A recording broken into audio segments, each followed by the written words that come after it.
Bismillahirrahmanirrahim. Assalamualaikum warahmatullahi wabarakatuh. Alhamdulillahirabbil alamin. Wassalatu wassalamu ala sayyidina Muhammad wa ala alihi washabihi ajmain. Rabbi zidni ilma, Allahumma anfa'ni bima 'allamtani wa 'allimni ma yanfa'uni warzuqni ilman yanfa'uni. Dipancarkan dari Jalan Masjid Silaturahim nomor 36 Kalimanggis, Cibubur, Bekasi, Radio Silaturahim dan juga Rasil TV untuk Islam yang satu. Ikhwan akhwat yang dirahmati Allah Subhanahu wa taala dimanapun Anda yang dapat mendengarkan dan juga menyaksikan siaran kami, semoga kabar Anda di waktu sahur ini dalam keadaan sehat walafiat. Senang sekali saya Angga Aminuddin ditemani kru yang bertugas, ada Muhammad Zain, Muhammad Ondi, ada juga Muhammad Acid gitu ya menemani saya di acara sahur bersama tokoh. Menemani waktu sahur Anda, Ikhwan akhwat, kami akan menampilkan salah satu tokoh wartawan nasional.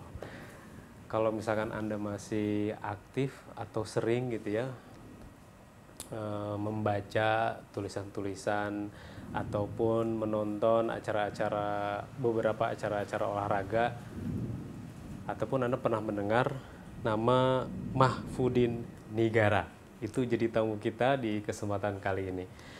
Ada satu buku yang saya pegang, ini buku judulnya KLB Untuk Siapa? Negeri Seksi Itu Bernama PSSI, bagian kedua, berarti ada bagian yang pertamanya nih. Ini buku yang ditulis oleh wartawan sepak bola nasional senior. Kalau di sini tulisannya begitu ya, Pak.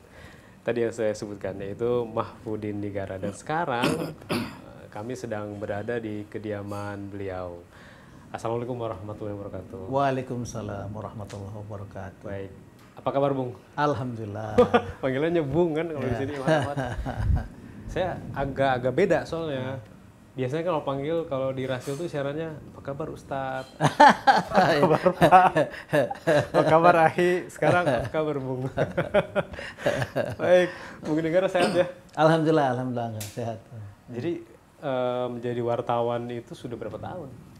Alhamdulillah saya start jadi wartawan tahun 1979, tepatnya bulan Desember di majalah olahraga Olimpik. Waktu itu hanya ada 2 majalah olahraga di Republik ini, satu majalah Olimpik, satu lagi majalah Prestasi. Majalah olahraga ya. Tapi kalau majalah banyak sekali gitu. Tabloid waktu itu sudah banyak? Bukan, majalah. Belum ada tabloid waktu itu. Dulu tabloid belum ada. Tabloid itu baru muncul sekitar tahun 1982 baru muncul tabloid gitu. Sudah lebih dari 30 tahun berarti. 38 tahun. Sudah 38 tahun. Alhamdulillah. Kalau bagi pendengar Rasil sebenarnya bukan pertama kali nih ya, Bung ya. Ya, alhamdulillah ya. Siaran. Kebetulan Mas Krisna beberapa kali mengundang saya untuk hadir di Cibubur begitu, dan saya senang sekali dan saya sungguh kerepotan karena setelah muncul responnya luar biasa gitu. Saya barangkali beberapa TV pernah mengontrak saya gitu, tapi memang Rasil berbeda gitu. Berbeda. Apa ada hubungan apa sih sama Mas Krisna? Saya ini manajer pertamanya loh. Waktu beliau kebetulan satu kampus gitu. Kami sama-sama di STP, Sekolah Tinggi Publisistik, sekarang jadi ISIP gitu ya. Di ISIP. Nah, saya bergaul dengan Krisna, kebetulan juga rumahnya beliau di Bukit Duri, saya di Guntur, jadi sering bareng-bareng, sering ngobrol, sering segala macam. Akhirnya saya diminta waktu itu mau ada panggung 17-an di rumah, minta Krisna. Saya bilang ya oke. Nah, waktu itu disepakati bayarannya 12.500, hanya dibayar 7.500. Ini Mas Krisna masih inget nggak ya? Mudah-mudahan inget ya. Mudah-mudahan inget. Iya. Ini sebenarnya buat saya menggali ilmu juga dari seorang wartawan senior, karena kalau bagi saya memang menjadi seorang wartawan itu cita-citanya dari sekolah sih. Kalau Bung Nigara sendiri?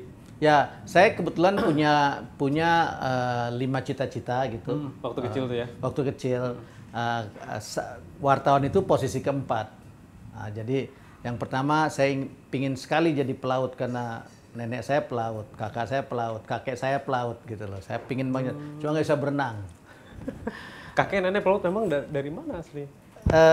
Nenek saya dari Cilangkap, Jakarta. Kakek saya dari Cianjur, Cianjur. Mereka kedua beliau itu adalah pelaut, gitu. Ketemu di kapal juga, gitu. Kapal pesiar waktu itu ya. Jadi nenek saya sama kakek saya koki, kemudian kakak saya jadi pelaut juga. Waktu itu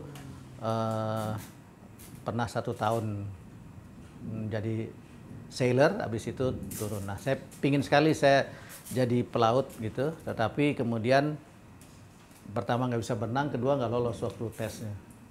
Itu cita-cita pertama. Nah, itu cita-cita pertama. Yang kedua saya pengen jadi sejarawan karena saya suka sekali sejarah.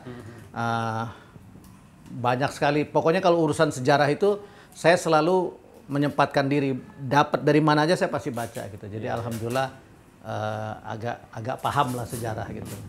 Yang ketiga saya mau jadi home dekorator gitu. Home dekorator tuh karena saya juga seneng nyoret gitu. Nah, home dekorator saya ikut sempat kursus juga untuk ujian di ITB dulu, cuma nggak berani ngelihat hasilnya karena orang tua saya nggak punya uang, jadi kalau lolos nanti nggak bisa masuk, sedih, jadi udahlah biarin aja gitu. Yang keempat menjadi wartawan, kelima mau jadi tentara. Nah, tapi akhirnya wartawan dapat duluan, ya sudah saya jadi wartawan. Tapi dari keempat cita-cita itu kayak ruang lingkupnya udah kena semua tuh kalau jadi wartawan tuh ya. Ya, apa namanya, yang nggak kecapean itu saya mau jadi wartawan perang sebetulnya. Tapi begitu dengar suara dur gitu, saya kaget dan takut gitu. Kemudian lihat darah banyak juga saya pasti ngeri gitu. Jadi akhirnya nggak tercapai. Nah, kalau wartawan olahraga ini karena saya emang basisnya saya olahragawan, saya latihan karate dulu, saya main bola juga. Jadi saya main dengan Rulinere, Dede Sulaiman waktu di SMA. Oh gitu ya. Itu dia SMA Satria, Rulinere di SMA Arna Siswa, anak-anak Papua. Kalau Dede Sulaiman, Aun Hara-Hara itu di arena di Satria di Beluntas. Saya di SMA 7. Jadi kita sering ketemu, sering bertanding. Jadi saya udah kenal di situ dengan mereka. Kebetulan jadi wartawan, ya ketemu lagi mereka, jadi bukan sesuatu yang baru. Jadi kalau orang meraba-raba ya saya udah berteman dengan mereka gitu karena sering bertemu gitu.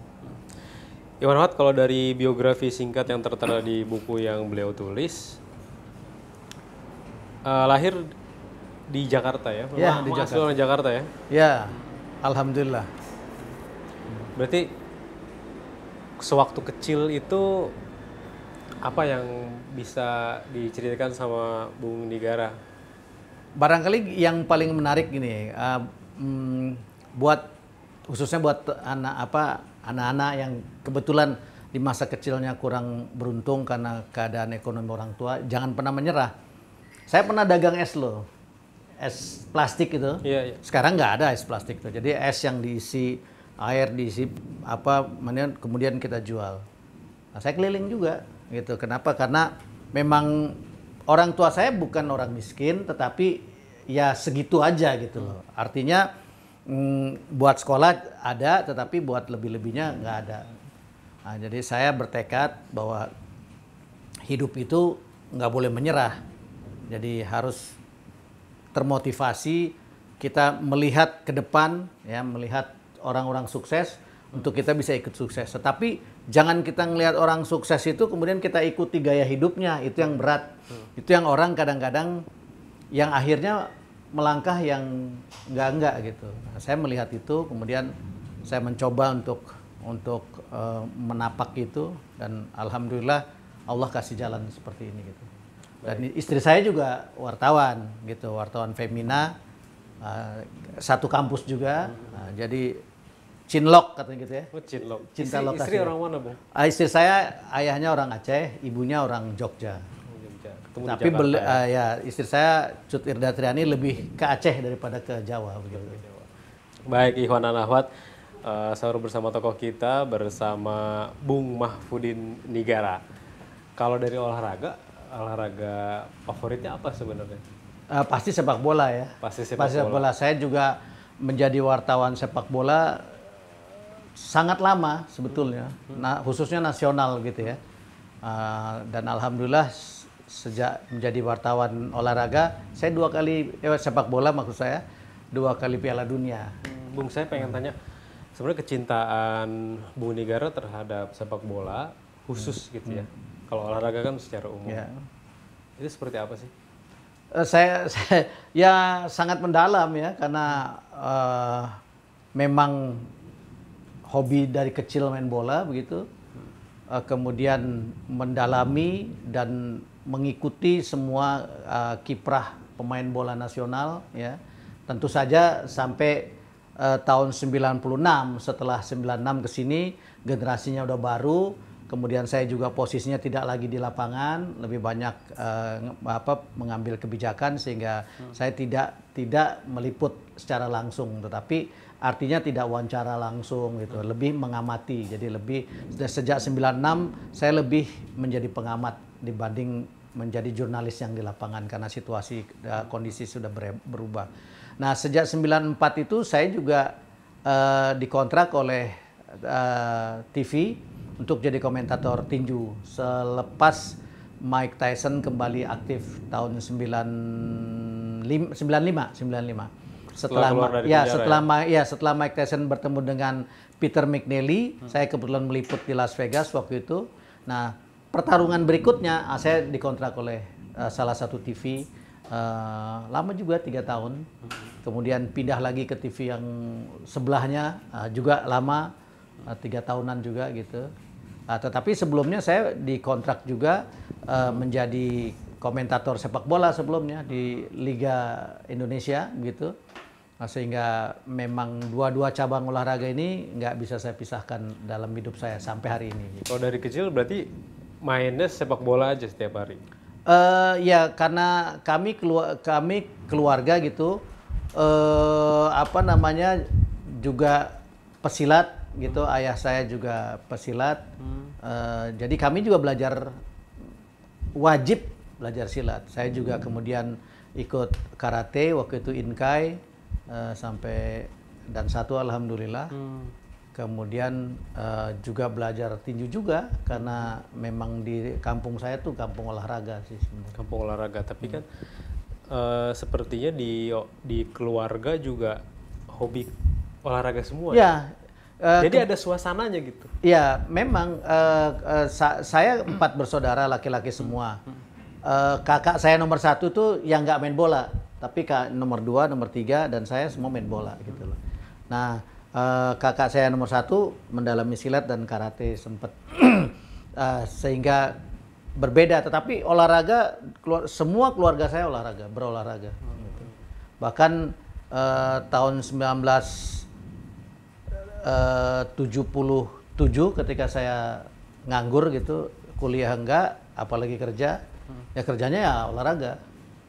Pagi jogging, lari, nanti istirahat sebentar, habis lohor saya olahraga lagi, menjelang asar berhenti, habis asar main bola, kemudian habis maghrib, habis isya kita main tenis meja atau main bulu tangkis. Itu kegiatannya sehari-hari.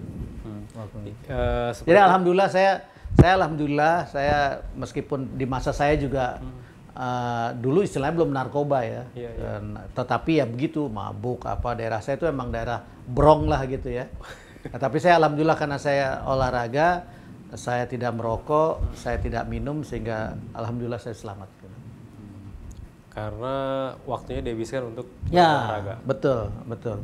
Jadi kesibukan berolahraga ini selain membuat fisik kita sehat, juga menghindarkan kita dari pikiran-pikiran yang enggak gitu. Karena kalau udah ngelamun, mikirnya suka macem-macem. Tapi kalau olahraga kan enggak, fisik kita dipacu, kemudian mental kita dipacu gitu. Kalau dulu mau main sepak bola itu sulit nggak sih? Oh, dulu enggak. Fasilitasnya, temennya, apanya gitu? Dulu itu lapangan sangat banyak. Di Jakarta nih? Di Jakarta. Saya tinggal di Guntur ya. Jadi di Guntur itu lapangan bola yang sekarang berdiri KPK itu dulu lapangan. Itu dulu lapangan di situ. Kemudian yang Hotel Grand Melia itu lapangan juga. Jalan Casablanca itu yang sebelah kanan di samping kedutaan Malaysia itu lapangan bola bagus. Grand Melia lapangan bola bagus. Landmark lapangan. Jadi banyak sekali lapangan. Cuma sekarang alhamdulillah lapangan itu menguap. Jadi nggak banyak anak-anak zaman sekarang bisa berolahraga karena sarana dan prasarananya juga nggak ada gitu. Jadi nggak boleh, pengusaha ini nggak boleh ngeliat lahan kosong. Pokoknya lahan kosong bayar bangun, lahan kosong bayar bangun. Akhirnya nggak ada space untuk yang longgar untuk anak-anak berkreasi dan berimprovisasi gitu. Pernah ikut kompetisi-kompetisi antar kampung apa gitu? Oh sering. Sering ya? Sering, dulu istilahnya tarkam sering banget, sering banget. Itu yang dirasain apa tuh? Kalau ikut kompetisi kayak gitu tuh. Saya melihatnya gini, olahraga itu membangun kebersamaan kita, saling percaya gitu, menjaga emosi kita. Karena kalau kita emosi nggak karu-karuan, main di tempat orang bahaya kita kan. Kemudian di situ tuh kita bisa ngukur sampai di mana diri kita, sehingga dari situ saya banyak belajar gitu bahwa hidup itu ya harus seperti ini gitu. Kalau dulu tuh Bung Negara sebenarnya ada nggak sih kebiasaan tawuran antar pendukung klub gitu? Di sepak bola yang paling sepak bola nasional ya, yang paling dahsyat itu perkelahian antara supporter Persibaya Surabaya dengan Persib Bandung. Waktu itu sampai angkatan ikut ya. Ini bukan bermaksudnya, hanya mengingatkan aja nostalgia yang nggak boleh kita ikuti, dan itu juga sudah selesai. Terjadi perkelahian sampai ada dua orang atau 3 orang yang mati kena peluru nyasar. Tawuran di stadion utama. Nah, saya kebetulan waktu itu masih kecil dan nonton, dan saya ngerasain sekali itu perasaan tahun takut. berapa itu? Itu kalau saya nggak salah 66 atau 67. 66 atau 67 atau 68 lah sekitar itu. Jadi belum ada kompetisi kayak sekarang, itu perserikatan masih namanya. Sebetulnya kan kompetisi di Republik ini baru kita kenal betul secara kompetisi nasional itu sejak Galatama. Jadi tapi PSSI selalu mengatakan bahwa perserikatan ini kompetisi, padahal enggak. Perserikatan itu adalah home turnamen. Gitu, dia penyisian di daerah-daerah, lalu 12 besar masuk ke Jakarta, kan tuh seperti Piala Dunia. Gitu. Jadi itu home turnamen gitu. Tetapi disebutnya kompetisi. Nah, kompetisi yang asli di sepak bola tuh lokal ada. Misalnya Persija punya anggota, nah anggotanya berkompetisi. Persib punya anggotanya berkompetisi. Nah dulu PSSI setiap perserikatan yang mau ikut kompetisi nasional yang disebut kompetisi padahal turnamen itu harus, kalau dia nggak menggelar kompetisi lokal dia nggak boleh ikut. Gitu. Jadi persyaratannya juga ketat. Tapi kemudian zaman berubah, kemudian lahir Galatama, Liga Sepak Bola Utama. Setelah tahun 1978 yang diprakarsai oleh wartawan-wartawan lebih senior dari saya, senior saya bersama-sama almarhum Bang Ali Sadikin, kemudian menciptakan Liga Sepak Bola Utama yang disebut Galatama. Nah, setelah Galatama berjalan sekitar 8 tahun, Galatama redup, kemudian digabunglah dengan perserikatan yang disebut Liga Sepak Bola Indonesia, disebut Ligana waktu itu. Itulah sejarah kompetisi di sepak bola di Indonesia. Itu baru sekilas saja ya Ahmad. Nanti kita akan gali lagi lebih dalam gitu ya. Selain sepak bola tadi juga kan Bung Negara sebutkan olahraga karate juga, bahkan sampai dan 1. Kalau melihat dari orang tua, keluarga, justru ada yang berprestasi di pencak silat. Kenapa nggak ikut pencak silat? Kenapa ke karate gitu? Saya ikut silat juga, tetapi waktu itu silat nggak populer. Yang populer karate gitu loh. Jadi akhirnya saya kebetulan kakak saya yang jadi senpainya, ya saya ikut karate. Nah, bicara populer dan tidak populer, tren dan tidak tren waktu itu, ya silat kalahlah sama karate gitu. Akhirnya muncul ke sini ada taekwondo, ada hal yang lain. Tapi olahraga lain juga ternyata sepak bola yang lebih tren. Sebenarnya perkembangannya di masyarakat itu di eranya Bang Negara seperti apa sih? Dulu silat itu nggak dipertandingkan. Nah, kita anak muda kan mau show gitu kan. Nah, kalau karate kan kita bertanding gitu. Itu yang membuat akhirnya banyak anak muda lari ke karate. Nah, silat sendiri baru dipertandingkan itu kira-kira tahun 82 baru dipertandingkan ya. Itu pun masih banyak kekurangannya gitu. Sampai akhirnya kemudian silat seperti sekarang gitu. Nah, sementara kalau sepak bola memang pada masa itu kita nggak punya tontonan lain kecuali sepak bola. Karena sepak bola lah yang bisa dimainkan dengan banyak orang dengan biaya yang sangat murah. Nah, jangan lupa Belanda itu datang ke Indonesia membawa 6 cabang olahraga. Jadi jangan lupa nih, sepak bola yang bawa Belanda nih ke Indonesia ya. Sebelumnya nggak ada orang Indonesia main bola. Dulu namanya sepak raga, nggak ada yang main sepak raga. Jadi yang dibawa Belanda itu berkuda, tenis, renang, bola keranjang, sepak bola, satu lagi bola tangan. Ada satu yang kurang kayaknya, menembak. Oh enggak. Itu yang guyonan aja. Nah, 5 cabang itu haram hukumnya dimainkan oleh pribumi. Haram hukumnya. Jadi tenis, renang, bola tangan, bola keranjang, sama berkuda itu haram hukumnya. Tapi sepak bola diizinkan. Kenapa? Karena Belanda bukan tidak punya maksud. Belanda punya maksud, yaitu supaya anak-anak muda Indonesia lupa dikasih main bola. Di zaman Belanda nggak boleh berkumpul lebih dari 12 orang. Tapi untuk main bola boleh diizinkan. Nah, hal ini dimanfaatkan oleh Insinyur Suratin. Setelah kakak iparnya mendeklarasikan Sumpah Pemuda, yang bergerak di bidang politik dalam bentuk Sumpah Pemuda, Insinyur Suratin mengatakan ini harus ada yang bisa membuat gerakan di dalam kota untuk mempersiapkan perlawanan terhadap Belanda. Jadi Republik ini belum lahir, belum ada tuh Bung Karno belum pernah bilang ini nanti Indonesia namanya Nusantara ini jadi Indonesia, belum ada. Tapi Insinyur Suratin 30 April 1930 mendeklarasikan Persatuan Sepak Raga seluruh Indonesia. Artinya apa? Artinya jelas bahwa PSSI ini ikut memerdekakan bangsa. Cikal bakal kemerdekaan itu ada di PSSI gitu loh. Jadi waktu itu setelah PSSI kemudian tenis yang ke Belanda setelah tahun 38 mengizinkan orang yang pribumi main tenis, ikut main tenis. Lahirlah PBPLT, waktu itu belum PLT namanya. Nah, kemudian bola keranjang boleh juga gitu. Nah, Belanda lentur tuh pada akhirnya gitu.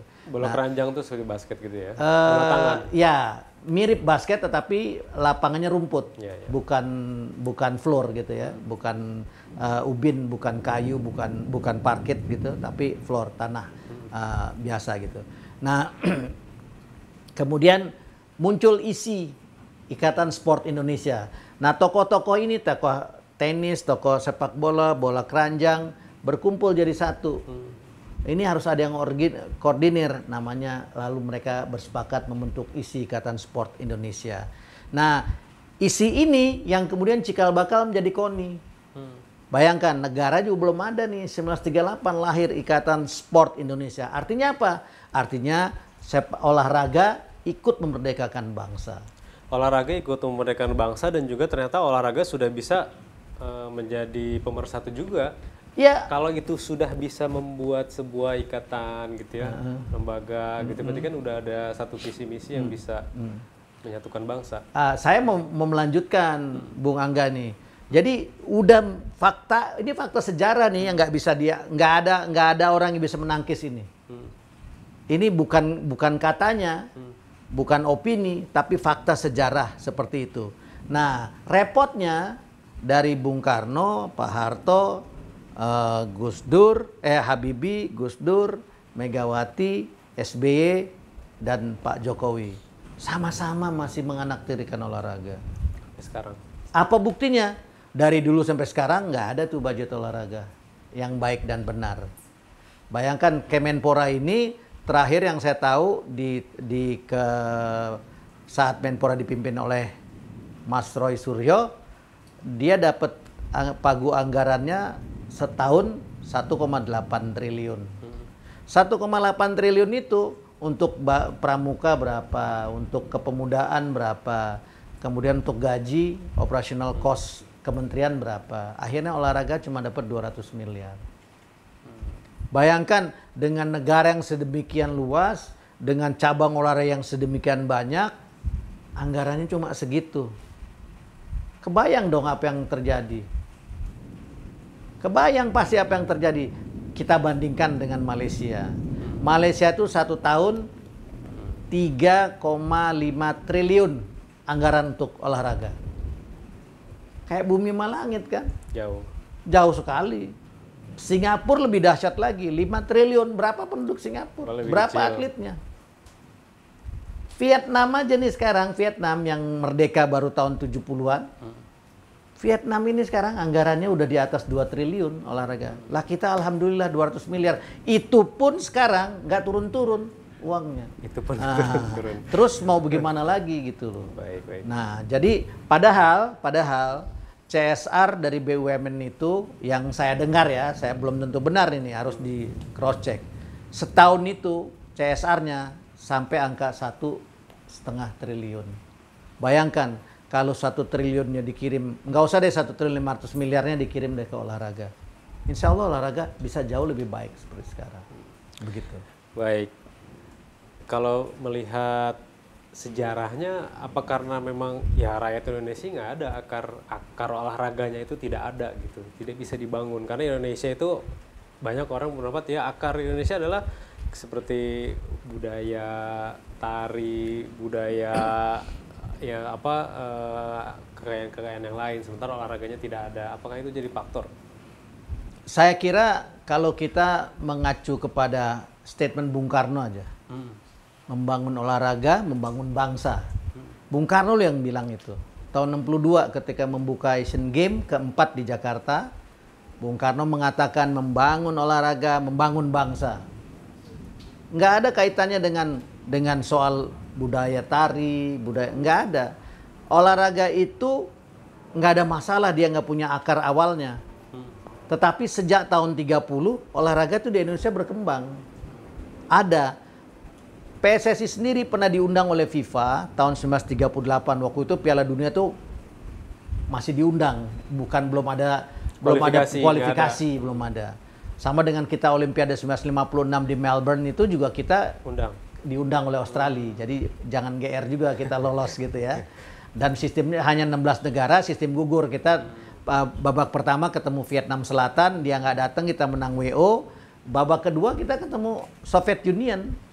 0-0 ya, karena 11 orang main di dalam kandangnya sendiri, di lapangan sendiri. Ya, Soviet nggak bisa tembus, karena dulu main bola nggak sebebas seperti sekarang. Dulu main bola ada W, M, atau MW.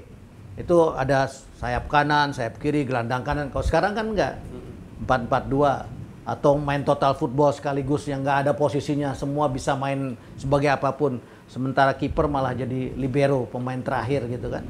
Nah, yang nggak repot, nggak bisa kalau semua pemain di bawah, pemain lawan nggak bisa kita tembus. Kalau zaman sekarang, zaman dulu. Kalau zaman sekarang sangat bisa.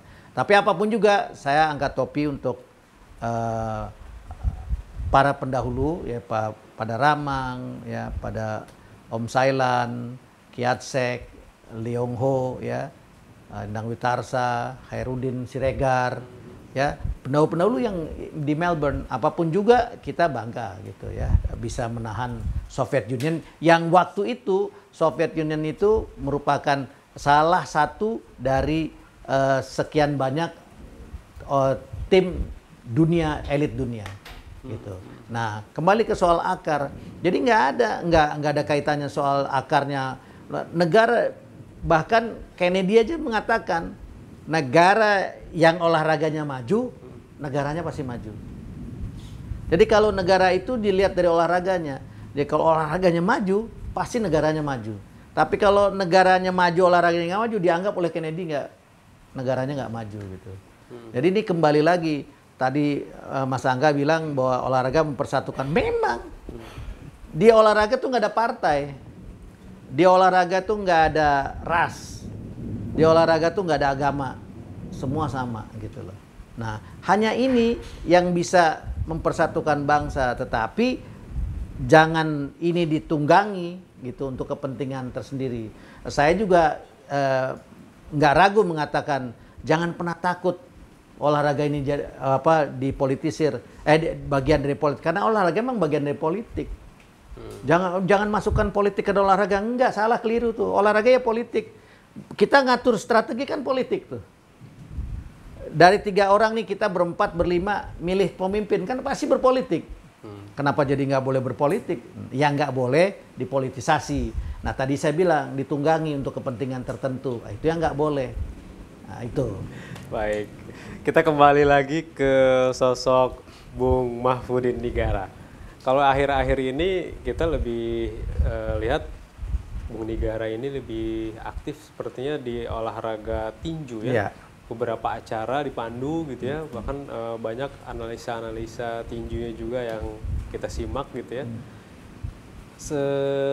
Tertarik apa terhadap tinju kalau Bung Nigara? Ya, saya sebetulnya sejak saya pindah ke Kompas tahun 81, waktu di majalah Olimpik, saya juga ngeliput tinju, tapi karena itu majalah, dia tidak se-efektif atau tidak sedalam seperti di harian. Nah, waktu di Kompas itu, kemudian saya memperoleh kesempatan yang sangat baik untuk meliput tinju. Dan ini terus berlanjut. Waktu saya pindah ke bola tahun 1984, begitu juga terus gitu. Sampai saya juga menjadi saksi mata di mana Elias Pikal menjadi juara dunia dengan mengalahkan Yudo Chun. Ya, saya kebetulan wartawan terakhir yang keluar dari kamarnya sebelum dia bertanding. Nah, jadi saya bersama beberapa teman, ada dengan sahabat saya almarhum Riang Panjaitan gitu, itu kita sama-sama mengawal Eli sampai. Nah, saya juga mengikuti perjalanan Thomas Americo melawan Saul Mambi, sehingga bagi saya dunia tinju dan sepak bola nasional itu bagi dua sisi yang nggak bisa terpisahkan dalam karir jurnalistik saya. Gitu. Indonesia kalau bicara tinju ada potensi nggak sih Bang? Sebetulnya saya pernah ke Meksiko 3 minggu di Meksiko tahun 93 waktu itu meliput Julio Cesar Chavez melawan Greg Hogan dengan promotornya Don King. Kebiasaan orang Meksiko dengan kebiasaan saudara-saudara kita dari Nusa Tenggara Timur atau dari Maluku nggak beda. Kebiasaan hidupnya nggak beda gitu. Fisik kita juga nggak beda. Fisik juga ya. Yang membuat beda adalah letak geografis kita. Kita terlalu jauh, Meksiko terlalu dekat. Bahkan kalau kita tahu California dulu bagian dari kerajaan di negara Meksiko. Las Vegas, Nevada itu nama-nama Meksiko. San Diego, California itu Texas itu daerah Meksiko. Sehingga orang Meksiko ya sangat dekat dengan Amerika. Nah, kita tahu bahwa dunia tinju profesional pusatnya Amerika. Jadi kalau kita jauh dari Amerika ya kita susah. Bukan kita mengagung-agungkan Amerika, enggak. Ini fakta aja. Fakta aja. Contoh misalnya kita punya Daud Jordan. Mungkin Daud Jordan enggak jelek. Tetapi selama dia bertarungnya cuma di Indonesia, di Singapura, paling jauh di Australia, ya enggak akan ada apa-apanya. Padahal Daud Jordan itu potensinya sangat besar untuk bisa menjadi besar. Dan Daud Jordan petinju Indonesia pertama yang dikontrak oleh Golden Boy Promotion. Tetapi ada perbedaan pandangan waktu itu. Golden Boy mengontrak petinju, narik petinju dan menyiapkan pelatih. Rupanya keluarga Daud Jordan nggak begitu berpikirnya. Dia dikontrak cuma dicariin pertandingan, sementara persiapan semua dia lakukan sendiri. Itu enggak. Karena jangan lupa, tinju profesional ini adalah bisnis ya yang investasinya sangat besar. Sehingga nggak ada promotor kecuali promotor Indonesia yang mau rugi. Di Indonesia ini kalau promotor misalnya budgetnya 700 juta nih, bikin pertandingan tinju. Alhamdulillah setelah pertandingan habisnya 1 miliar. Jadi defisit 300 juta.